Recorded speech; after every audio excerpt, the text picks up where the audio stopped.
Shalom, bonjour, bonsoir et bienvenue sur l'Éparvis Télévision. Bien-aimés de Dieu, je sais que vous allez bien par la foi et je sais que le Seigneur Dieu est en train d'agir encore. Je suis tellement dans la joie pour vous présenter un enseignement tellement profond que j'étais là, je me suis dit, non, c'est tellement profond, je dois partager vraiment au maximum pour que chaque personne puisse écouter, pour changer les niveaux avec le Seigneur. Et je sais qu'à travers cette prédication, vous allez changer de niveau A à B parce que vous n'allez pas rester le même. Je vous dis la vérité. Alors, je vous demande, s'il vous plaît, abonnez-vous, aimez, commentez, partagez la vidéo.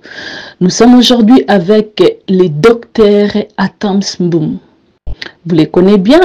Ils prêchent dans la simplicité. Et on va écouter la parole du Seigneur. Merci. Amen. Gloire à Dieu. Est-ce que je peux vous demander?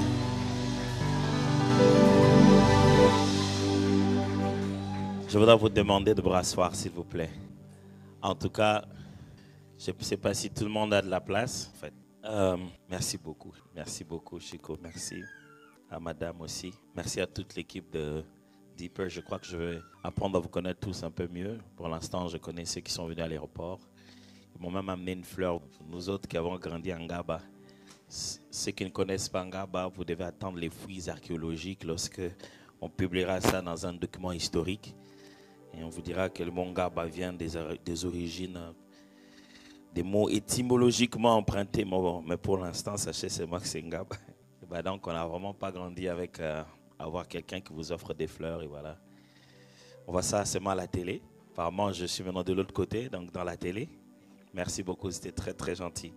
Qui sait, c'est peut-être ça qui est en train de me redonner ma voix. Pendant quelques instants, donc, je voudrais nous parler avant qu'on rentre encore dans la prière sur ce que j'ai appelé, j'ai intitulé ça les niveaux de profondeur. On sait que dès qu'on dit profondeur, automatiquement il y a des niveaux, n'est-ce pas? C'est léger, c'est superficiel, c'est profond, c'est très profond. C'est profondément profond. On sait que quand on deal avec la profondeur, on deal avec des niveaux. Je voudrais ici, à la fin de ma petite explication, aborder 5 niveaux possibles de profondeur. Mais de profondeur de quoi en fait? Mais de profondeur d'une relation avec le Seigneur. C'est pour ça qu'on est là. On veut une profondeur d'une relation, une profondeur d'une connaissance de sa personne, une profondeur d'une proximité avec lui. Eh bien, je vais commencer par vous lire quelqu'un que j'ai trouvé qu'il en parle très bien. C'est dans Jean chapitre 6. À partir du verset 52, je vais lire ça d'abord. Et puis nous resterons toujours dans Jean pour lire chapitre 8. Chapitre 6 d'abord, à partir du verset 52. Là-dessus, ou là-dessus si vous voulez, les Juifs disputaient encore entre eux, disant, « Comment peut-il nous donner sa chair à manger ?»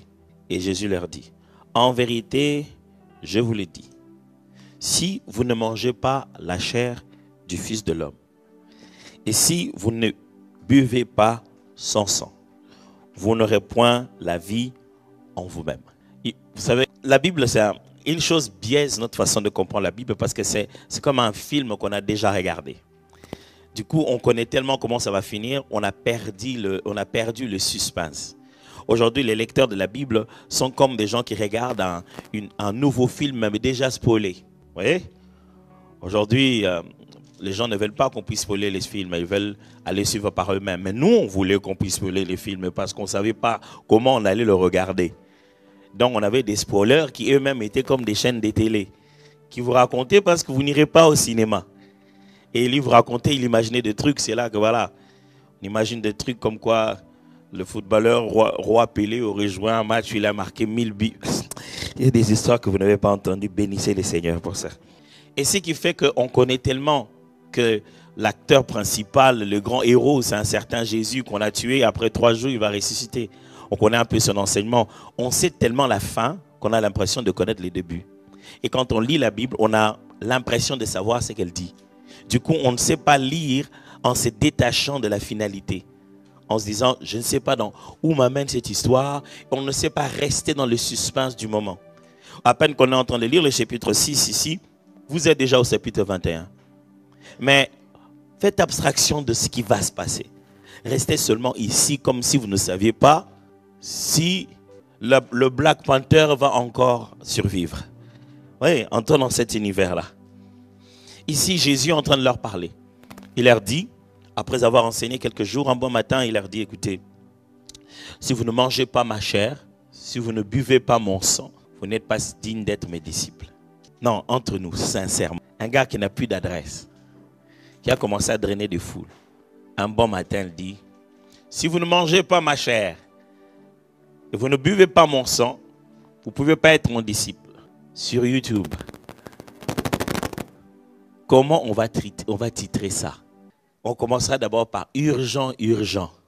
On vous disait qu'il n'était pas normal. Jésus est devenu cannibale. Par vous-même, suivez. Ça commencera par l'intrigue. Lui en train de dire, si vous ne mangez pas ma chair, à la première minute, on commencera comme ça en dehors de contexte. Celui qui mange ma chair et qui boit mon sang a la vie éternelle. Et je le ressusciterai au dernier jour. Car ma chair est vraiment une nourriture et mon sang est vraiment un breuvage. Celui qui mange ma chair et qui boit mon sang demeure en moi et je demeure en lui. Oh là là. Comme le Père qui est vivant m'a envoyé et que je vis par le Père, ainsi celui qui me mange. Qu'est-ce qu'il faut ajouter de plus? Il a dit ça lui-même. Celui qui me mange vivra par moi. C'est ici le pain qui est descendu du ciel. Il n'en est pas comme de vos pères qui ont mangé la manne et qui sont morts. Celui qui mange ce pain vivra éternellement. Jésus dit ces choses dans la synagogue, enseignant à Capharnaüm. Plusieurs de ses disciples, après l'avoir entendu, de ses disciples, pas la foule, plusieurs de ses disciples, quand ce sont les membres et les proches qui quittent les pasteurs, sa renommée disparaît. Ici, ce sont les membres de département, les ouvriers de l'église qui sont sur le point de quitter l'église du pasteur Jésus à cause d'un scandale de cannibalisme et de l'initiation à la sorcellerie. Ne sautez pas l'histoire, mes amis, restez avant, ok? Plusieurs de ses disciples, après l'avoir entendu, dirent, cette parole est dure, qui peut l'écouter? Jésus, sachant lui-même que ses disciples murmuraient à ce sujet, leur dit, cela vous scandalise-t-il? Et si vous voyez le Fils de l'homme monter où il était auparavant, comme quoi c'était rien, il y a pire que ça. Déjà on parle de manger la chair. Et puis il y a monter où on était auparavant. C'est l'esprit qui vivifie. La chair ne sert de rien. Les paroles que je vous ai dites sont esprit et vie. Mais il en est parmi vous quelques-uns qui ne croient pas. Car Jésus savait dès le commencement qui étaient ceux qui ne croyaient point et qui était celui qui le livrerait. Waouh! Je vais lire un dernier texte et je vais partager avec vous ces 5 choses et on va se remettre dans la prière. Jean toujours, chapitre 8, verset 30. Comme Jésus parlait ainsi, plusieurs crurent en lui. Et il dit aux Juifs qui avaient cru en lui. Jésus, il était compliqué. On a déjà cru, c'est bon. Au moment où on croit en lui, on dirait qu'il fait tout pour qu'il faisait tout pour qu'on le tue. Parce qu'on a presque l'impression que bon, c'est bon, on a compris. Après, il va corser ça encore. Comme Jésus parlait ainsi, plusieurs crurent en lui. Et il dit aux Juifs qui avaient cru en lui, je vais expliquer ça tout à l'heure. Si vous demeurez dans ma parole, vous êtes vraiment mes disciples. Vous connaîtrez la vérité et la vérité vous affranchira. Ils leur répondirent, nous sommes la postérité d'Abraham et nous ne fûmes jamais esclaves de personne. Comment dis-tu, vous deviendrez libres? J'aimerais clarifier ici que les Juifs à qui il parle ont déjà cru en lui. Il n'a plus besoin de leur démontrer quoi que ce soit. Et sachez bien que le livre de Jean, le seul livre que nous avons lu aujourd'hui, est écrit à une partie particulière du ministère de Jésus. Pendant que Marc, Luc, ainsi que Matthieu se mettent à parler de tous les 3 ans de la vie de Jésus, Jean se concentre en grande partie de la période où Jésus était vraiment au milieu, au centre de Jérusalem. Et le mot juif ici n'a pas pour but de parler de tout le peuple d'Israël et tous ceux qui habitaient Nouvelle-Palestine, Israël, je ne vais pas entrer dans ça, mais tout ce qui habitait cette contrée. Non, le mot juif est spécifique au peuple qui a gardé le judaïsme. Sachez bien que tout Israélite n'était pas nécessairement juif. Le mot juif vient de Juda, la tribu de Juda. Pendant un moment, le peuple de Dieu s'étant tellement égaré, Dieu a gardé cette tribu de Juda, qui est restée la tribu fidèle qui a gardé les lois de l'Éternel. C'est pour cette raison que la foi est restée dans Juda et on appelle toute la foi du peuple d'Israël les judaïsmes et non pas le rubénisme et tout le reste. Juda est resté la tribu qui est restée fidèle à Dieu et ceux qui pratiquent les judas s'appellent de juifs. Et lorsqu'on utilise le mot juif ici dans le livre de Jean, ce n'est pas pour indiquer tous ceux qui étaient peuple d'Israël, mais pour indiquer plutôt ceux qui étaient orthodoxes, ceux qui restaient dans la voie de la vérité, ceux qui étaient attachés à l'enseignement de la Torah. Et avec eux, Jésus a des débats totalement différents que vous ne voyez pas dans Matthieu, Marc et dans Luc. Dans le livre de Jean, Jésus a des débats beaucoup significatifs, très spirituels. Et vous verrez tout le temps le mot revenir. Jésus dit aux Juifs, Jésus dit aux Juifs. Et c'est chez que vous ressentez le scandale religieux. Vous ressentez les gens le rejeter. Dire, comment Jésus ne finit pas ses phrases que les gens l'ont compris. Ils veulent le tuer parce qu'il s'est dit Dieu. Mais il n'a pas encore dit qu'il était Dieu. On dit, pourquoi toi tu es un homme, tu te fais Dieu? Mais il n'a pas dit ça. Mais ils ont compris son enseignement. Ils savent que quand il dit, je suis le chemin, la vérité et la vie, tu es en train de dire en même temps. Jésus, donc, quand il enseignait aux Juifs ici, il sait à qui il parle. Quand il leur dit, par exemple, que je suis le chemin, la vérité et la vie, ils savent qu'ils ont compris, qu'il leur dit que je suis le tabernacle vivant, que je suis en même temps le parvis, le saint, le lieu saint et le lieu très saint. Je ne peux être que ce que Moïse a vu au ciel. Ils comprennent très bien ces mots. Dans le livre de Jean, on veut tuer Jésus pour des raisons religieuses. Mais pourquoi nous sommes là? Et qu'est-ce qu'on découvre? Qu'est-ce que j'appelle ici les 5 niveaux de profondeur? Je ne tire pas tout cela que de ces 2 textes, mais j'ai besoin de ces 2 textes parce que je ne veux pas lire tous les textes ici. Dans ces 2 textes, on voit très facilement comment une relation, un quotidien avec Jésus peut changer de niveau. Dans le livre de Jean, c'est fréquent. Jésus arrive un jour, il appelle ses disciples. Il ose leur dire qu'ils sont passés des niveaux. Il leur dit, je vous appelle frère, plus serviteur. Le serviteur ne sait pas ce que fait son maître. Il leur fait savoir ce jour-là qu'ils sont passés à un niveau supérieur. Il dit, je ne vous appelle plus serviteur.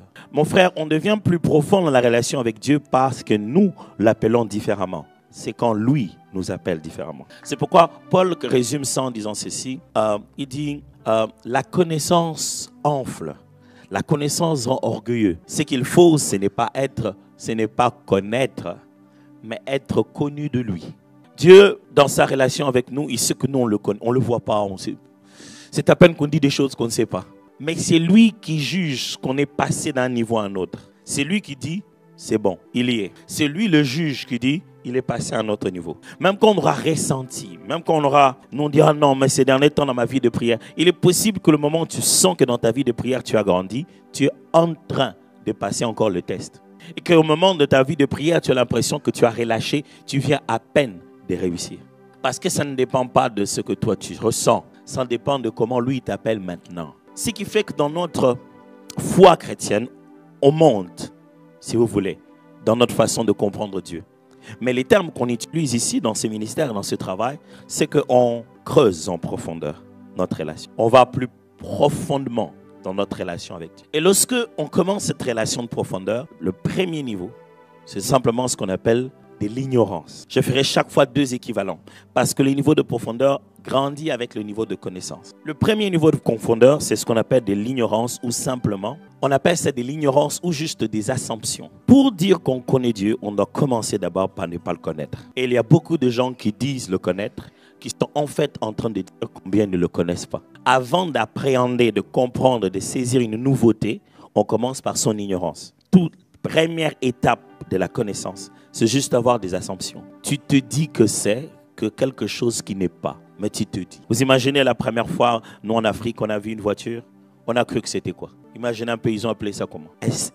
C'était une maison qui bougeait, les gens étaient assis dedans, ça roulait, c'était quoi? Souvent, vous rencontrerez que ce sont des ignorants qui se font prendre pour des sages. Ce sont des ignorants qui veulent donner aux autres l'impression qu'ils connaissent. Mais plus ils parlent, plus tu te rends compte qu'ils ne savent pas de quoi ils parlent. Moi, je viens d'un pays où les gens peuvent vous convaincre de leur ignorance. Je me souviens bien, ma mère un jour, elle est venue à la maison, je vais la voir.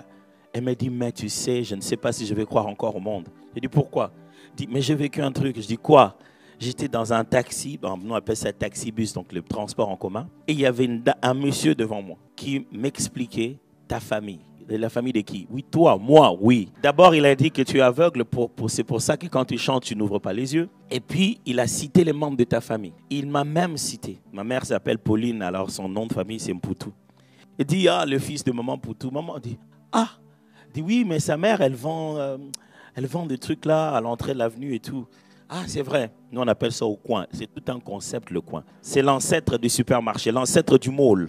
Avant que le mall ne devint mall, il fut coin. Il dit, mais oui, maman Poutou, c'est qui? Ah, ma mère est un peu choquée. Elle dit, donc tu la connais? Elle dit, bien sûr, je la connais. C'est vraiment une dame très gentille. Et c'est ma mère qui lui pose cette question. Et elle explique à ma mère qui elle est. Elle descend de ce taxi, elle ne sait même pas lui dire que c'est elle. Vous savez, quand quelqu'un est ignorant, il sera encore fortement choqué par la vérité. À un moment donné, l'ignorant ne veut même plus savoir. Son ignorance le plaît plus que la connaissance que tu te prépares à l'apporter. Aujourd'hui, ce n'est pas parce que Dieu ne se révèle pas à nous qu'on ne le connaît pas. On se plaît de ce qu'on sait, pendant que ce qu'on sait, c'est de l'ignorance. Et on veut cette image-là. Même Dieu, on lui a déjà dit. Tu sais, pour être Dieu ici, voilà ce qu'il faut faire. Rassure-toi que je suis béni, d'abord. Hein? Et puis deux, rassure-toi que tu écoutes mes prières. Okay? Et puis trois, quand je viens à l'église, je vais sentir quand même. Okay? On lui donne un critérium. On dit ça, c'est Dieu. Mais les jours où Paul, qui pensait avoir tellement connu Dieu sur le chemin de Damas, les chemins où ils se rendent pour aller attaquer ceux qui ne connaissent pas Dieu, parce que lui, c'est un grand érudit qui connaît Dieu sur la route. Quelqu'un l'aveugle et il commence à lui poser la question, qui es-tu? La véritable profondeur, la véritable connaissance de Dieu commence par notre conscience de notre ignorance. Je vais répéter ça. On commence à mieux connaître Dieu quand on est conscient de combien on ne le connaît pas. Si vous faites semblant de savoir, vous ne saurez pas. Si vous croyez connaître, vous ne connaîtrez pas. Avoir grandi dans un milieu chrétien, avoir appris les jargons de l'église, ce n'est pas connaître Dieu. J'ai déjà entendu des gens dire, oh bien-aimé, nous allons entrer dans sa présence. C'est quoi entrer dans sa présence? J'ai entendu déjà, surtout quand on adore, il dit, bien-aimé, répands ton cœur. On répand ton cœur comment? Je disais un jour aux étudiants à l'école, je leur ai dit, vous autres, le conducteur de louange, vous nous rendez la vie difficile. On vient d'arriver à l'église, jeune converti, on entre, vous vous levez, bien-aimé, lèvons-nous dans sa présence. Quand il vient d'arriver, il dit, quand je me lève de ma chaise, c'est dans sa présence. On parle de la présence de qui d'abord? Se lève dans ta présence. Non, bien-aimé, nous allons élever nos cœurs. Lui qui s'est prêté à lever les mains, dit, oh, pas les mains, le cœur. Alors, et puis on continue à leur dire, monte, monte, monte dans sa présence. Il regarde le voisin, personne ne monte sur sa chaise. Il dit, on fait comment? Et à peine qu'on monte, on dit, bien-aimé, monte dans sa présence jusqu'à entrer dans la profondeur. Il dit, on monte ou on descend? On a tellement de jargon du milieu qu'on ne sait même pas ce que ça veut dire. Je vais vous défier ici en vous disant, qu'est-ce que ça veut littéralement dire? Élever le Seigneur. Au point que même, on utilise ce jargon d'élever le Seigneur plus haut. Pensez-vous qu'il ne soit pas suffisamment arrivé haut? Ou qu'est-ce que ça veut dire quand nous disons nous élevons le Seigneur? Je vais vous défier à croire que lorsqu'on dit dans un culte, nous allons élever le Seigneur, la première des choses que vous faites, vous élevez vos mains. Pas le Seigneur, vos mains. Bien-aimé, nous allons élever les seigneurs. Voilà, les mains sont élevées. Mais le concept d'élever les seigneurs, on ne sait pas. Puis-je vous demander, vous supplier ce soir, mes amis, de dire à Dieu, on ne sait rien. Je ne te connais pas. Révèle-toi à moi. Je ne te connais pas. Je veux te connaître. Et Moïse était suffisamment humble qu'il allait le voir et dit, fais-moi voir ta gloire, afin que je te connaisse encore. Moïse, toi, oui. On dirait que chaque jour, il est exceptionnel, je veux le connaître.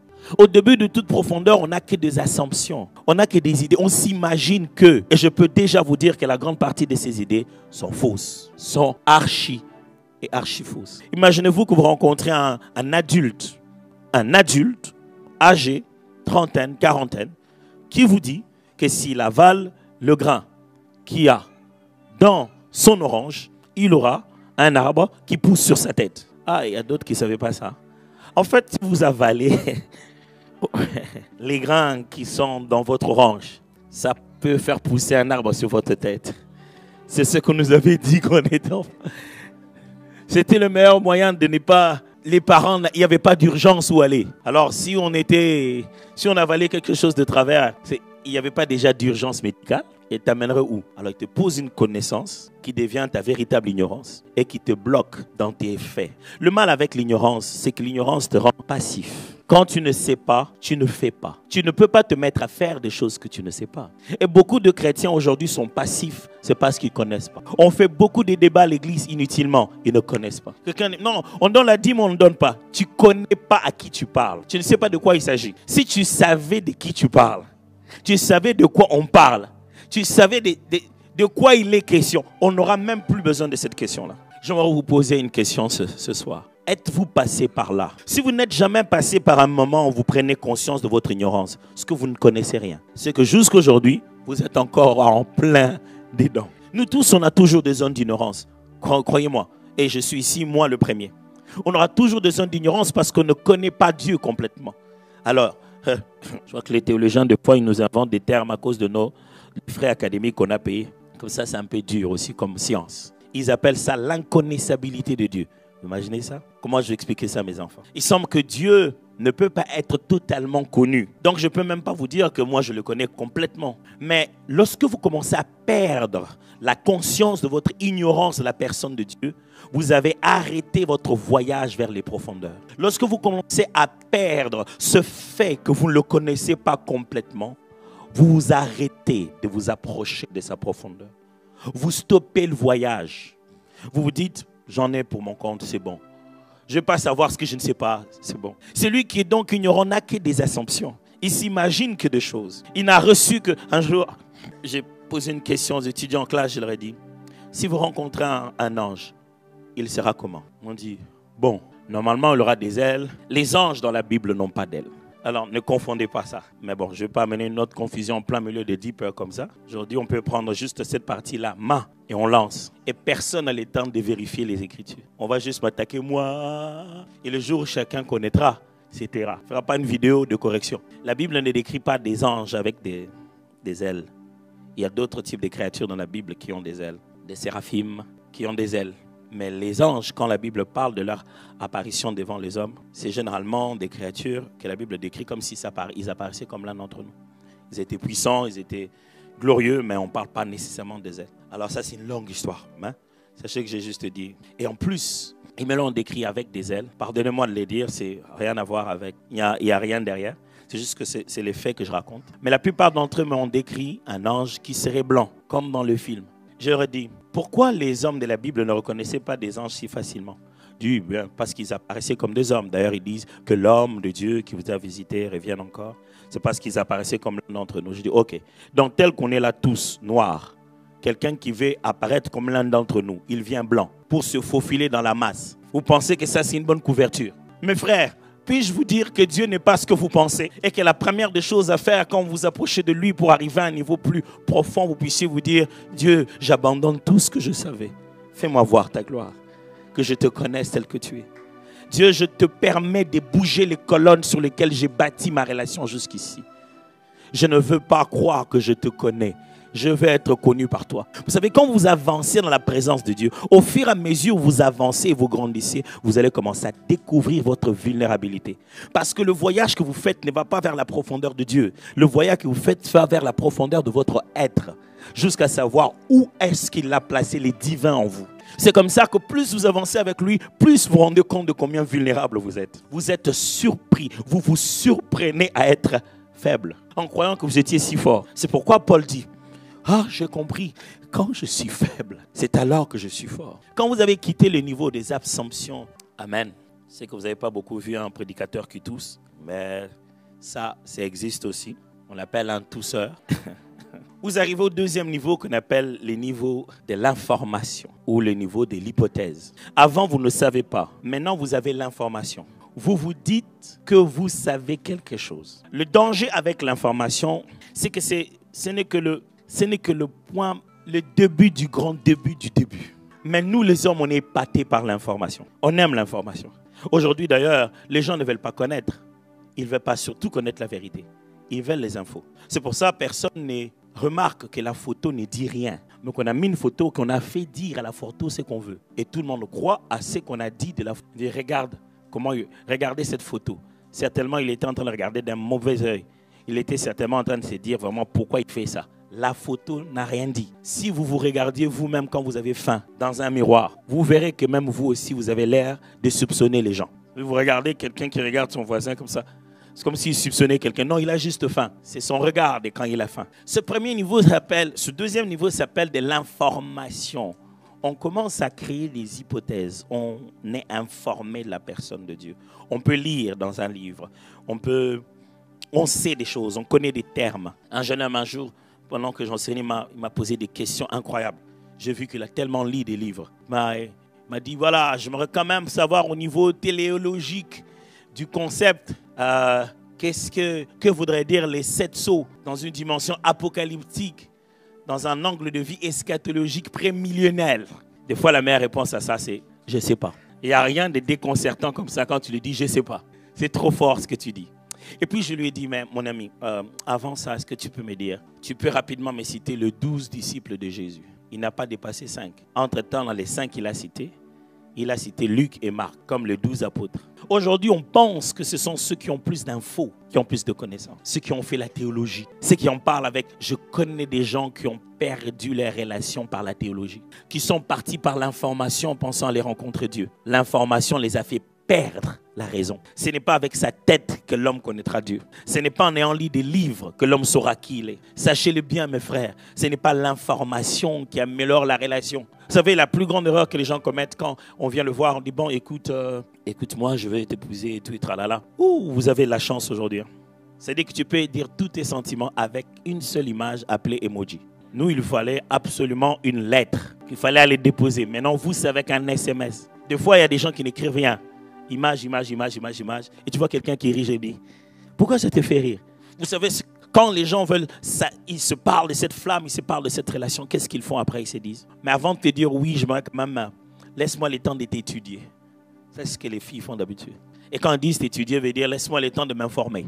Parce qu'elle avait déjà étudié si tu étais dans les oui ou le non. Si déjà on te dit qu'on veut t'étudier, bénis le Seigneur. C'est que tu as déjà passé l'étape où on a littéralement étudié tout le monde et qu'on les a éliminés. Tu vois, les filles, elles ont déjà la première ligue où elles se disent déjà la catégorie de faisable. Il y a des frères quand on regarde, celui-ci, même s'il venait et qu'on était resté 2 au monde. Du coup, si tu viens et qu'on te dit on veut t'étudier, c'est déjà bon. Parce qu'on ne t'a pas encore étudié à ce niveau-là. Mais qu'est-ce qu'elles font? Elles s'informent. Elles demandent, tu sais, tu connais Chico, non? Il m'a dit, moi, est-ce que tu connais un peu là où... Tu connais ses amis? Moi, je veux quand même savoir s'il est sérieux. Vous savez ce qu'on fait? On va demander à tout le monde si Dieu est Dieu, sauf à lui. On passe tout notre temps à vouloir le connaître par les autres. On veut s'informer. Sachez-le bien que ce qu'il va te dire, il va résumer quelque chose à sa manière. Ce n'est pas ça le connaître. Là, tu es en train de collecter des informations, d'emprunter le vocabulaire des autres. Il dit, bon, moi je trouve quand même un peu, c'est un garçon sérieux, mais je me demande s'il n'est pas distrait dans la vie, les histoires de 10 pères, là.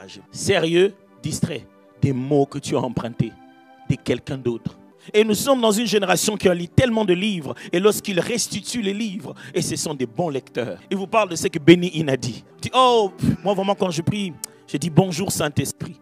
Ça c'est toi ou c'est lui? Vous savez, Dieu sait, quand il nous entend, il dit, plagiat. Dieu connaît nos plagiats. Il sait qu'on parle de choses qu'on ne connaît pas. Il sait qu'on répète juste des mots qu'on a lus. Il sait qu'on est dans l'hypothèse où le Saint-Esprit serait mon meilleur ami. J'ai rencontré des gens qui, non seulement, ils ont dirigé une réunion du Saint-Esprit, ils se sont aussi habillés en blanc et ils ont aussi ralenti leur démarche quand ils prêchent. Alléluia, le Saint-Esprit est là. J'ai dit, mon ami, on a déjà galéré pour manger. Où est-ce que tu as trouvé cette veste blanche? Il essaie de rassembler toutes les informations en pensant que s'il a la bonne information, il a la bonne relation. L'information, ce n'est pas la relation. Vous n'êtes pas encore arrivé en profondeur. Est-ce que je suis en train de dire qu'il faut mettre ça de côté? Non, regardez très bien. Je dis qu'on est en train d'avancer vers quelque chose. Être informé, apprendre, lire, comprendre, vous avancez. Vous avancez vers quelque chose. Mais c'est encore hypothétique. Troisièmement, absolument mon ami, vient ce qu'on appelle la connaissance maintenant. Si on était dans l'ignorance et puis on passe à l'information, on passe à quelque chose d'autre qu'on appelle la connaissance. L'équivalent de la connaissance, c'est ce qu'on appelle la théorisation. La connaissance, c'est le fait qu'on sait maintenant. Maintenant, on va vers la connaissance. C'est-à-dire qu'on commence à à faire le premier contact avec l'information. Au niveau de l'information, on sait. Combien d'entre vous savent ce qui se passe à l'est du pays, la RDC par exemple? Vous savez qu'on a des combats et des problèmes. Vous savez ça, n'est-ce pas? Ça, c'est l'information. Certains d'entre vous ont juste une information, ils savent en général. Mais d'autres ici ont des noms de lieux. Si je leur donnais le micro, ils en parleraient très bien. Ils ont une connaissance de la matière. Ils maîtrisent la théorie des faits. Ils ne sont jamais arrivés là-bas, mais ils connaissent toutes les informations nécessaires pour raconter d'où ça vient, où ça va. Et même pour ça, on peut vous donner un doctorat. C'est-à-dire que vous êtes spécialiste en matière de rassembler les informations et de les aligner dans la bonne logique. Vos informations ont payé. Vous avez des infos à 360 degrés. C'est ce qu'on appelle la connaissance. Vous ne connaissez pas de manière déséquilibrée. Vous avez les connaissances et vous savez les aligner de la bonne manière. Et vous avez la conscience de fait. Vous savez de quoi il s'agit. Mais tout ça, ce ne sont que des théories. Après le 4e niveau vient ce qu'on appelle de l'expérience. La Bible utilise toujours le même mot, connaître, mais pour montrer tout ce que je viens de vous expliquer ici en français. Alors, je ne voulais pas vous embêter avec des Grecs et des Hébreux, c'est pourquoi je fais ça comme ça. La Bible utilise des mots connaître, savoir, mais tous ces connaître-là ne sont pas les mêmes. Alors, lorsqu'on commence à parler maintenant de l'expérience, la connaissance de l'expérience, c'est comme quand on dit dans Genèse, Adam connut sa femme. Sa femme, c'est quelle science? Il n'était pas diplômé de sa femme. Vous savez bien que le mot connaître là-bas n'est pas le même. Mais c'est toujours le même connaître. Mais vous savez que ce n'est pas le même. Il y a maintenant un niveau où, dans la profondeur, on a l'expérience. Je vais changer maintenant ma question. Combien d'entre vous connaissent KFC? Les mains que vous levez là, ce n'est pas parce que vous connaissez KFC. C'est parce que quand je dis KFC, c'est un souvenir qui va de la tête jusque sur la langue. Vous en avez le goût. D'ailleurs, je viens de perdre certains d'entre vous, rien qu'en disant KFC. Ils sont déjà partis. Ça s'appelle de l'expérience. Vous n'avez pas l'information qu'il existe KFC. Soit dit en passant, en Chine, ça existe aussi, mais le vieux là, c'est un vieux chinois. Et ce n'est pas les KFC. Ils ont leur façon de faire. Vous savez, vous connaissez le design, vous savez d'où ça vient, vous connaissez ce que ça veut dire. Vous savez KFC, vous avez l'information.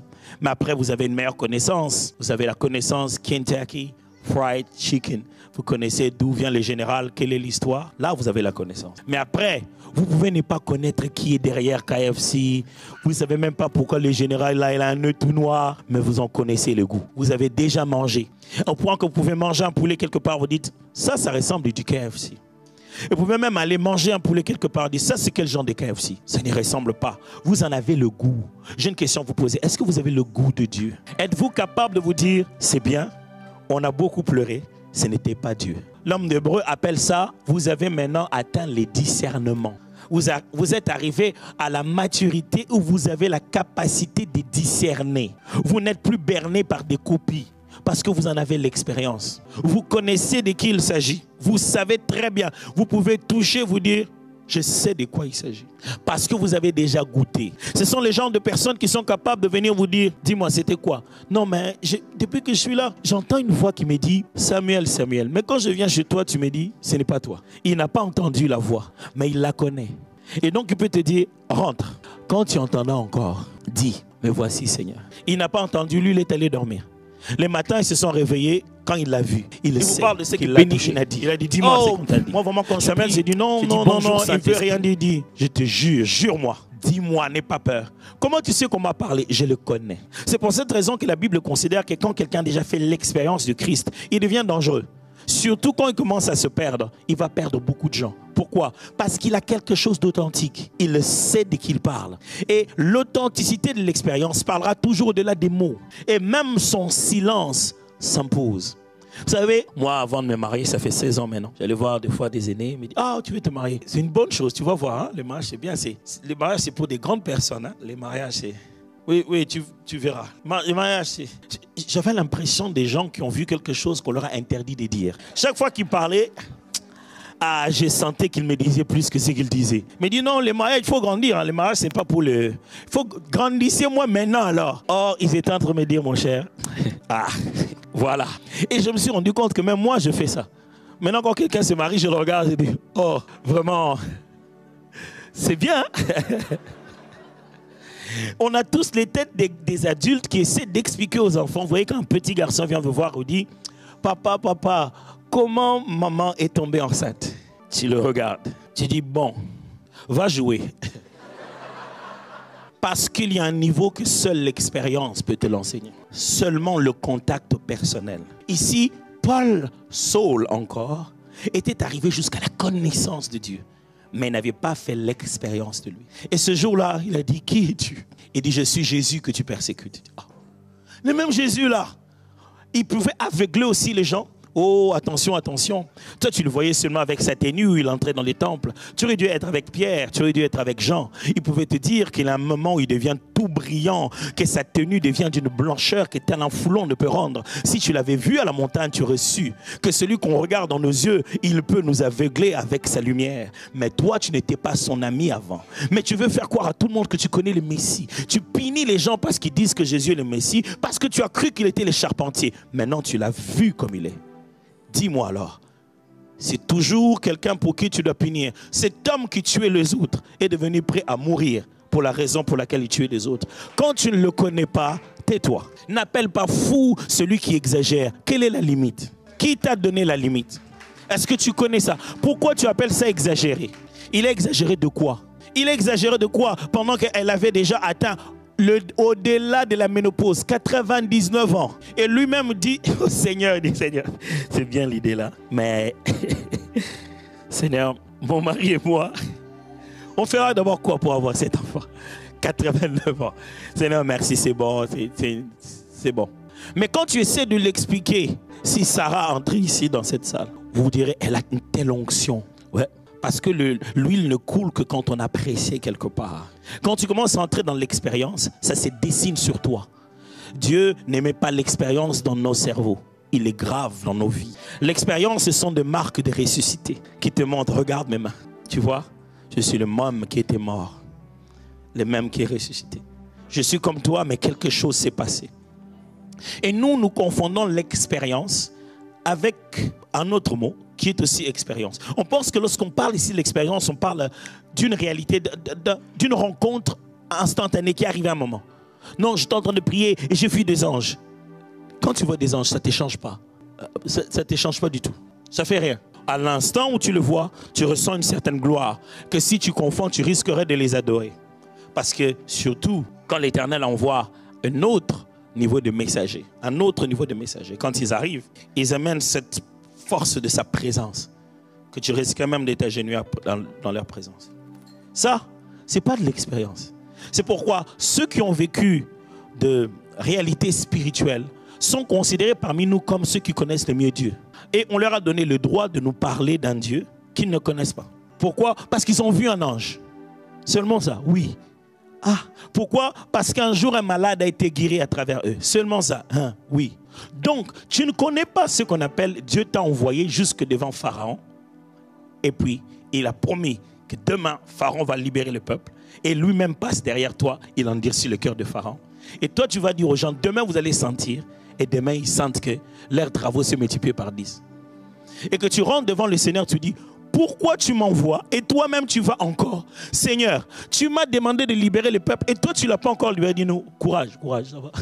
Si tu connais Dieu, tu sauras qu'avant de s'approcher de lui, avant de devenir ami, tu finiras par douter de lui. Si tu n'es jamais passé dans ce moment où toute ta foi forte là devient superficielle, où tu commences à douter toi-même, tu commences à te dire quand même les gens qui disent les églises de noirs, ils ont peut-être...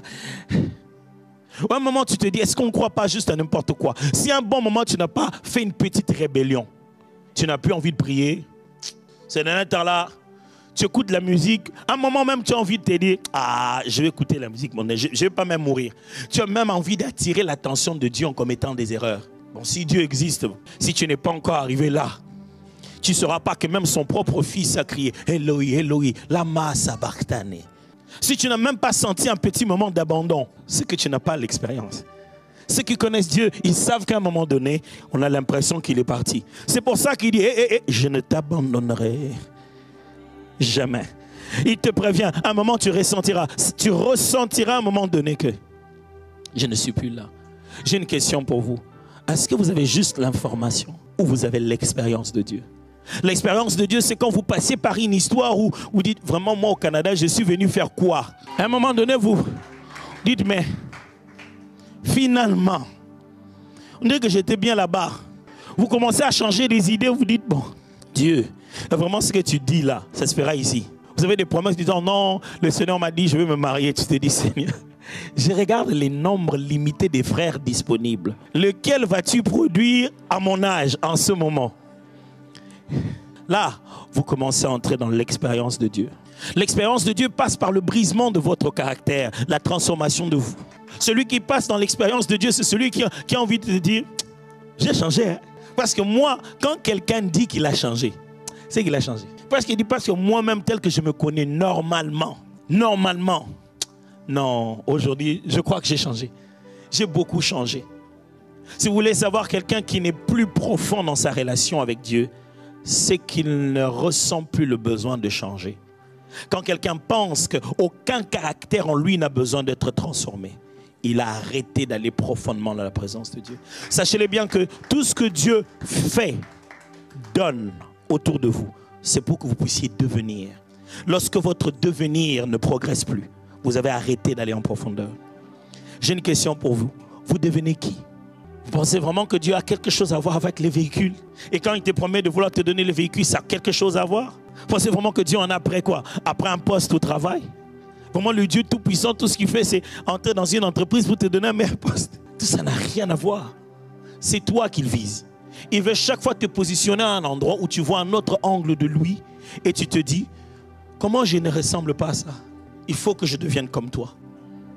Il veut juste que tu regardes d'autres aspects de sa personne pendant qu'il se révèle. Et puisque tu resteras exposé à lui, tu deviens de plus en plus comme lui. Dieu ne vise pas tes poches, il vise ton cœur. Ce que Dieu est en train d'essayer de faire, ce n'est pas autour de toi, c'est en toi qu'il veut le faire. Quand tu auras eu beaucoup d'argent, tu deviendrais comment? Parce qu'il y a des gens qui disent, moi le jour, je voudrais vous dire ça en français, mais je vais traduire littéralement. Le jour où j'aurai l'argent, vous boirez l'eau par la seringue, par l'aiguille. Ma traduction, désolé, c'est mon degré d'hébreu est très bas. Ce n'est pas une affaire d'argent, ce n'est pas une affaire d'habits, ce n'est pas une affaire d'enfants, ce n'est pas une affaire de mariage. Tout est centré sur lui. L'expérience, c'est quand tu commences à comprendre que ce n'est plus moi qui vis. Jésus appelle donc ses disciples quand je vous ai rencontrés, maintenant que je m'en vais finir. Et il leur dit, au niveau où nous en sommes, j'ai beaucoup enseigné. Mais l'étape ici, vous mangez ma chair, vous buvez mon sang. Jésus a parlé de sa chair et de son sang chaque fois avant de mourir. Jésus n'a jamais institué la Sainte Seine après que son corps soit donné. Il a déjà donné son corps avant qu'il ne meure. Ce qui nous montre que ce qu'il est en train de faire est plus qu'un simple symbole physique. Et il fait la Sainte Seine à la veille de sa mort. La Pâque que Christ nous a léguée, c'était avant même que physiquement sa chair ne soit rompue. Mais il l'a rompue déjà. Et dit, ceci est mon corps, donné pour vous, avant d'être mort. Jésus leur dit ça. Nous, aujourd'hui, on comprend que cette parole qu'il leur a annoncée est esprit et vie. Il parlait d'une longue histoire qui deviendrait la Sainte Seine aujourd'hui. Mais là, les gens sont là, littéralement. Il leur dit, ici, il faut un passage. Pour ce passage-là, voici les tests. Je vais vérifier s'ils ont compris. Y a-t-il des disciples de Jésus ici qui se sont éloignés parce qu'ils ont pris chair pour chair? 100%. Ils ont cru que quand il parlait de la chair, c'était la chair. Quand il parlait du sang, c'était le sang. Y a-t-il des gens qui prennent Dieu trop littéralement? Et quand le Seigneur dit, je te bénirai, lui, il voit des véhicules. Pourquoi le mot bénédiction, qui a précédé toute invention humaine, doit maintenant être limité par l'invention? Sachez-le bien que chaque fois que Dieu te parle, c'est la vulnérabilité de ton vocabulaire qui limite les possibilités de ce qu'il va faire. Chaque fois que Dieu t'a parlé, il n'a pas dit ce qu'il voulait dire. Ce qu'il voulait dire n'est pas dans ton vocabulaire. Alors, regardez comment Jésus en souffrait. Il dit, à quoi je vais ressembler le royaume des cieux? Il veut dire une chose, mais que vous n'avez pas. Alors, il veut trouver une équivalence. À quoi c'est un peu proche d'eux? C'est pourquoi lorsque le feu descend, ce n'est pas le feu. Ce sont des langues semblables à de langues de feu. Y a-t-il des gens ici qui ont déjà fait quelques niveaux de profondeur et se sont arrêtés? Vous avez une histoire avec Dieu aujourd'hui. Ah, moi, la manière dont je suis venu même au Canada, c'était Dieu. Pourquoi Dieu s'est arrêté juste à t'amener au Canada? Et quand il est arrivé ici, dans un pays où les GPS marchent bien, toi tu t'es perdu. Qu'est-ce qui s'est passé avec la fidélité de ses prophéties? Qu'est-ce qui s'est passé avec son pouvoir à convaincre l'immigration? Pourquoi depuis qu'il est ici, Dieu n'est plus puissant comme tu étais là-bas? Oh non, pourtant, je pense plutôt que depuis que tu es ici, tu le regardes qu'au même endroit, même angle. Dieu ne t'a pas mené ici pour que tu saches ce que tu sais. Invoque-moi, je te répondrai. Je te montrerai des choses cachées. Celles que tu ne connais pas. Tu n'es pas ici pour ce que tu connais. Tu es ici pour ce que tu ne connais pas.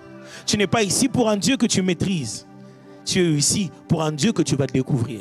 Et chaque fois que tu veux lui donner l'impression que tu le connais, il dit, bon, vas-y alors. Un jour, un homme est venu avec un projet clair. Il dit, Jésus, je suis venu te chercher pour que tu ailles chez moi et que tu imposes les mains sur mon enfant qui est malade, puis il sera guéri. Il connaît même la procédure.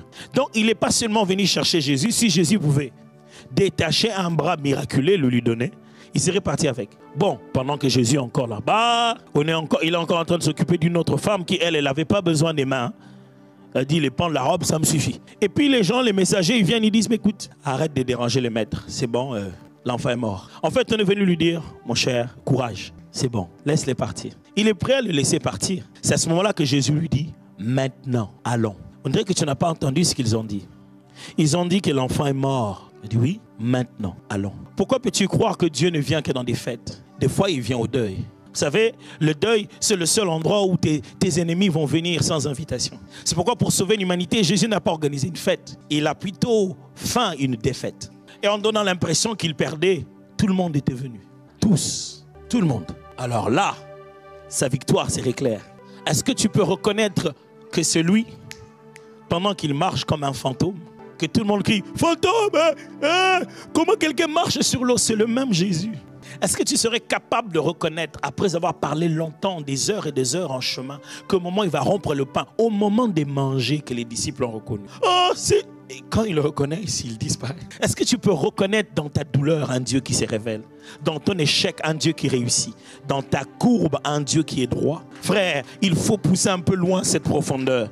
Il ne s'agit pas de nous. Écoutez-moi, mon frère, Dieu n'est pas un grand Dieu parce qu'il réussit avec nous à chaque étape. Dans l'école de Dieu, les plus intelligents, ce n'est pas ceux qui font 100%. Dans l'école de Dieu, les plus intelligents, c'est ceux qui ont compris la matière. Il y a donc de ceux qui ont leur plus grand diplôme rempli d'échecs à chaque niveau. Mais Dieu leur fait confiance. Il sait maintenant qu'ils savent. Il leur a appris tout ce qu'ils savent parce qu'ils n'ont pas réussi. Seigneur, je ne sais pas comment c'est bon. Et il le fait passer à un autre niveau. Il dit, mais Seigneur, qu'est-ce que j'ai fait ici vraiment? Dieu, il dit, c'est bon, j'ai confiance en toi. Père, je n'avais pas réussi. Parce que tu sais que tu n'avais pas réussi. J'ai confiance en toi. Est-ce que vous pensez que c'est comme ça qu'on finit sa carrière? Après avoir guéri les malades, parler puissamment aux politiciens. On finit tout nu sur une croix. Ça, c'est le summum de la carrière. Est-ce que vous pensez comme ça qu'on finit son ministère? Après avoir fait des grandes foules, disparaître comme ça. Vous pensez que vous aurez une meilleure cote sur Internet? On dira que vous êtes perdu. Regardez comment il a fini. Il a commencé bon. Regardez comment il a fini. Mais il est en train de finir dans la gloire là. Cette croix-là, ce n'est pas l'échec. Est-ce que vous n'avez peut-être pas déjà fait un plan? Dieu a l'impression que vous l'avez maîtrisé. Vous savez que retraite de 3 jours, prière, veillée, nuit, 21 jours de prière. Je chasse, je brise, je calcule et j'attaque l'ennemi. Et je fais une offrande. Et puis tout ça là, ça ne marche pas. On ne peut pas le maîtriser comme ça. Mes amis, est-ce que vous voulez aller en profondeur avec Dieu? Vous devez y aller aveuglement. Vous devez être capable de vous laisser être conduit par Dieu jusqu'à ce dernier niveau. Le dernier niveau de la profondeur, ce n'est plus l'expérience. Ce mot-là va prêter à confusion. Je vais chercher un mot simple. Le dernier niveau de la connaissance de Dieu, c'est le moment où vous ne savez plus ce qu'il est. Vous devenez tel qu'il est. C'est le moment où vous redevenez l'image, vous le ressemblez. Le seul sceau que Dieu a placé en nous pour qu'on sache, que tout le monde sache qu'on le connaît, le meilleur de sceaux que Dieu a placé, c'est de faire de nous ce qu'il est, de nous créer à son image et à sa ressemblance. C'est pour ça Paul dit, je ne vis plus. Il dit, Timothée, mon enfant dans la foi, pour qui j'ai le douleur, l'enfantement, jusqu'à ce que Christ soit formé en toi. Il y a un travail. Jésus est en train de vouloir renaître en nous. Regardez, il a mené les disciples jusqu'à un niveau où on vient, Pierre est là, tout le monde, et puis il dit, toi, on dirait qu'on t'a vu avec lui. Hey, je ne le connais pas. Il répond pour nier Jésus avec un langage de Jésus. Et puis on dit voilà, même sa façon de parler, papa. Le summum de la profondeur de la présence de Dieu. C'est quand vous ne faites plus, vous nous dites vous êtes. C'est quand ce que vous offrez ne vient ni de vos poches, ni de vos voix, mais de votre vie. C'est quand on met les offrandes à côté et on s'offre soi-même. Là, vous devenez ce que vous savez de Dieu. Vous ne savez plus que Dieu est puissant, vous devenez puissant comme lui. Vous ne savez plus que Dieu est amour, vous aimez comme lui. Vous brûlez du besoin de faire du bien aux autres. Au point que quand les gens vous voient, ils ressentent l'amour de Dieu. Et pourquoi quand il est là, je ressens, oui, Dieu est là avec lui. Je ne le connais plus comme quelqu'un qui a une relation, qui le laisse à la maison et qui va. Il va partout avec moi. Ça, en matière de connaissance, c'est ce qu'on appelle la vérité. La connaissance évolue en assumption, en hypothèse, en théorie, jusqu'à ce que ça arrive à ce qu'on appelle la vérité. La vérité, on l'a trouvée. Aucun scientifique ne l'a fait. Bon, il semblerait que dans tous les êtres humains de la Terre, personne n'avait constaté qu'une pomme tombait. Jusqu'à ce qu'il y ait Isaac Newton. Ni en Chine, ni en Inde. Personne n'avait de fruits qui tombaient. Le seul être humain sur la Terre qui a remarqué qu'une pomme tombait, c'est Isaac Newton. Bon, que faire? C'est-à-dire, chez nous au village, personne n'a vu que quand les enfants sautaient, ils tombaient. Mais bon, chacun a raconté l'histoire là où ça a commencé avec eux. Si vous voulez entrer dans la page, racontez aussi votre histoire. Mais entre-temps, pour l'instant, c'est lui, Isaac Newton, qui aura inventé la loi de la pesanteur. Le gars, il est danger. Bon, chez nous, quand on dit danger, c'est pas dangereux. Ça veut dire qu'il est trop fort. Qu'est-ce qu'il a inventé? Rien. Il a mis sur son nom le fait que la pomme est tombée de l'arbre. Il a compris qu'il y a une force qui attire naturellement tout ce... Une force de pesanteur qui attire naturellement tout ce qu'il y a sur la terre. C'est parce qu'il s'est basé sur une vérité qu'on a inventé tout le reste. Maintenant, si on monte dans l'avion, on est à l'aise en se disant j'ai quitté Kinshasa, je vais arriver. Finalement, même si les zones de turbulence éprouvent notre foi et nous fait repenser à notre testament, vous savez, il y a des zones de turbulence qui vous font écrire des choses. Mais on est à l'aise, on se dit c'est bon, ce monsieur a un diplôme, il a fait ça, il a fait quoi? Tout le monde s'est basé sur une vérité qui ne va pas changer. Ça va toujours tomber, comme Isaac Newton l'a vu. C'est pour ça, Jésus leur dit, vous connaîtrez la vérité. Il n'y a qu'elle qui a le parfait pouvoir de vous éliminer et de vous libérer de tout ce qu'il y a là. Parce que tout le reste se base sur elle. Nous connaissons beaucoup de principes. Nous connaissons beaucoup de choses, beaucoup d'histoires, beaucoup d'expériences. Mais la vérité elle-même, c'est là où nous avons des problèmes. On rencontre beaucoup de mystères. Mais la vérité elle-même, elle ne subit ni détérioration du temps. La vérité se passe partout, maman. Elle se passe partout, papa. La vérité, elle marche au Congo, à Abidjan, au Bénin et au Canada. La vérité, c'est la vérité. Elle ne choisit pas de couleur de peau. Elle s'en fout de quelle immigration on parle. Elle ne sait pas si c'est Pharaon ou si c'est Nebuchadnezzar. C'est la vérité. C'est imposable à tout l'univers. Le problème avec nous, les chrétiens, nous voulons marcher avec des lois et non avec la vérité. C'est sur la vérité que se bâtissent des principes. Et nous connaissons tous les principes sans connaître la vérité. Je suis presque sûr que vous voulez me poser la question. Qu'est-ce que la vérité? Même la Bible elle-même reste avec cette question qu'un Romain a posée. Qu'est-ce que c'est que la vérité? Une chose que je sais de la vérité, quand vous l'avez rencontrée, vous savez que vous l'avez rencontrée. Une deuxième chose que je sais de la vérité, quand vous la rencontrez, vous mourrez, absolument.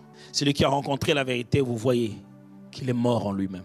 Il est devenu comme un corps qui, quel que soit ce que vous dites du mort, il ne réagit pas. Il est atemporel, il n'est plus dans le temps avec vous. Il est comme ailleurs, il est dans la vérité. C'est la vérité qui gère, elle n'est pas gérée. Vous avez l'impression qu'il vit dans ce champ de bulles. Vous avez envie de dire, il veut faire quoi? Qu'est-ce que lui il pense? Jésus connaissait la vérité. Il connaissait tellement la vérité qu'il dit, mais pourquoi vous pleurez, l'enfant dort? Il vient d'où celui-là? L'enfant est mort, il dit qu'il dort. C'est vous qui ne connaissez pas la vérité. Celui qui connaît la vérité impose la vérité à la réalité. La vérité produira en toi toujours une vision exacte des choses. Ce qui signifie que quand nous marchons ici, il y a un espace vide là. On passe là tout le jour. Chacun de nous a intégré cet espace et j'aimerais finir là. Chacun de nous a intégré ça dans sa tête en disant, il y a un espace vide au couloir, au virage de voilà. On a ça dans nos têtes, on dort avec, on se réveille, ça devient nos repères. Il y a un garage à côté. Quelqu'un d'autre, quand il passe là-bas, il s'est dit, il voit tout le temps l'immeuble qu'il va construire. Cet espace, c'est bien pour construire.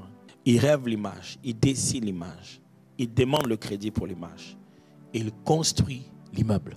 Demain, dans ta réalité à toi, quelqu'un d'autre a imposé la sienne.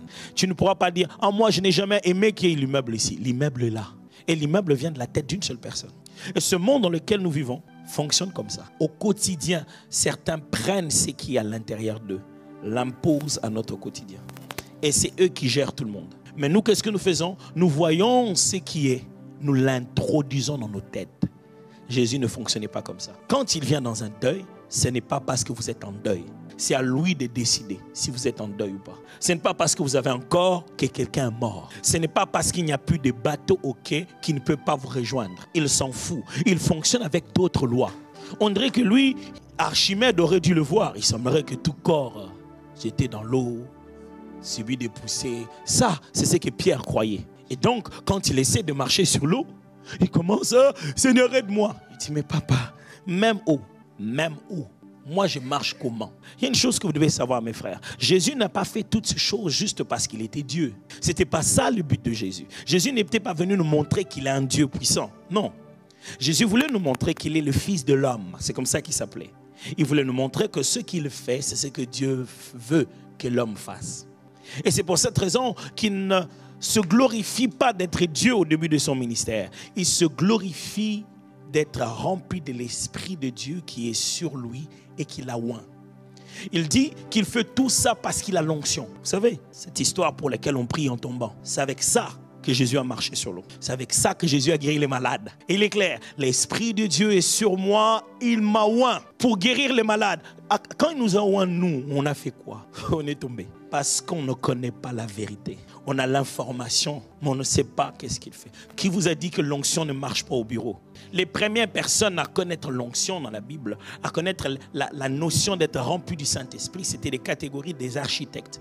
Un architecte en particulier, Bezalel. C'est la première fois que la Bible dit le mot rempli du Saint-Esprit. Et ce n'est même pas dans le domaine religieux. C'est dans le domaine de la construction de l'architecture. Et Dieu l'a oint pour avoir la capacité d'imaginer les choses comme Moïse les a vues. C'est-à-dire que Bezalel avait la capacité d'avoir l'imagination de la vision spirituelle de Moïse. Ce que Moïse a vu dans une expérience spirituelle, lui, il avait la capacité de l'imaginer pendant la conversation. Quand l'Esprit te remplit, il te rend créatif. Écoutez-moi, vous n'aurez pas une meilleure expérience de Dieu en restant à l'église. Allez là-bas, allez faire quelque chose. C'est là-bas que Dieu se trouve. Ce n'est pas en restant concentré dans une retraite que vous comprendrez mieux Dieu. Non, non, non, allez travailler. Je ne connais pas le genre de boulot, vous l'aimez pas, mais allez dans ce travail spirituellement. Allez dans ce travail en se disant, Dieu m'a mené ici parce qu'il veut changer quelque chose en moi. Ce n'est pas dans un temple que Joseph a connu Dieu. C'est en étant travailleur quelque part. Et c'est dans ce parcours-là, quand il a tout compris, quand il a compris que la vision des étoiles, ce n'était pas de dominer sur ses frères, mais de les servir. Quand il a compris ça, mes frères, est-ce qu'on peut aller en profondeur? Ça, ce que vous vivez ici, dans la prière, c'est un peu comme si vous alliez dans une sorte de parc d'attractions. Vous savez, dans ces endroits où c'est rempli d'eau, et vous allez jouer. Vous avez toujours ce toboggan qui roule comme ça là. La plupart des fois, c'est en plastique. Et vous entrez, vous glissez. Mais ça doit être mouillé. Si c'est sec, vous ne pouvez pas glisser. Ça, c'est le moment où l'Esprit de Dieu nous mouille de quelque chose qui est réel. Ça ne sert à rien. Si après, quand on dit Amen, quand il commence à briser ton caractère, tu dis non. Après, ce qu'on va vivre là, tout ce qu'on vit là, ça ne sert à rien. Quand tu veux prendre tes décisions après dans la vie, tu le prends à ta manière, sans passer du temps avec lui. Ça ne sert à rien. Si après, quand tu sens qu'on s'est moqué de toi, tu sens que le vieux toi monte, mais tu ne résistes pas. Ce que l'Esprit fait pendant l'adoration, il fait que nous arroser, pour nous apprendre à glisser dans la profondeur. Il prépare nos cœurs à ce qui va nous arriver. J'aimerais te dire, quelque chose va t'arriver. Quel que soit comment tu vas appeler ça, mais ça arrive pour te changer toi. Et quand tu seras alors devenu l'homme qu'il faut, la femme qu'il faut, Dieu te placera alors à l'endroit qu'il faut. Et pour ça, il n'a pas de limite. Il fait de Joseph un ministre en train de gérer un pays étranger, il n'a pas de limite. Croyez-moi, Dieu n'a pas de limite. Mais j'ai juste une question pour vous. Est-ce que vous êtes prêts à manger la chair? Est-ce que vous êtes prêts à boire le sang? Est-ce que vous êtes prêts à passer à l'étape supérieure? Non pas l'information, non pas des assumptions, mais arriver à la vérité. Vous savez, celui qui dit la vérité est désarmé. Il ne sait pas se défendre. La vérité, c'est que je l'ai vu marcher là-bas. Dis non, mais je viens un oiseau là-bas. Même quand on commence à débattre, comment je vais te justifier ça? Moi, je ne fais que voir la rue. Mais quand tu me regardes, tu pourras savoir si j'ai dit la vérité ou non.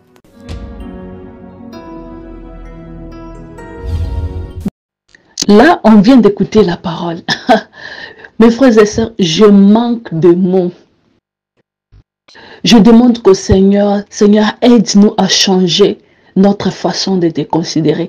Aide-nous à changer, très cher Saint-Esprit, notre façon de te voir. Donne-nous cette envie de comprendre, de te chercher encore dans les profondeurs, parce que toi, tu es un Dieu profond. Donne-nous vraiment la capacité de te chercher toute notre vie ici sur terre. Merci, très cher Saint-Esprit.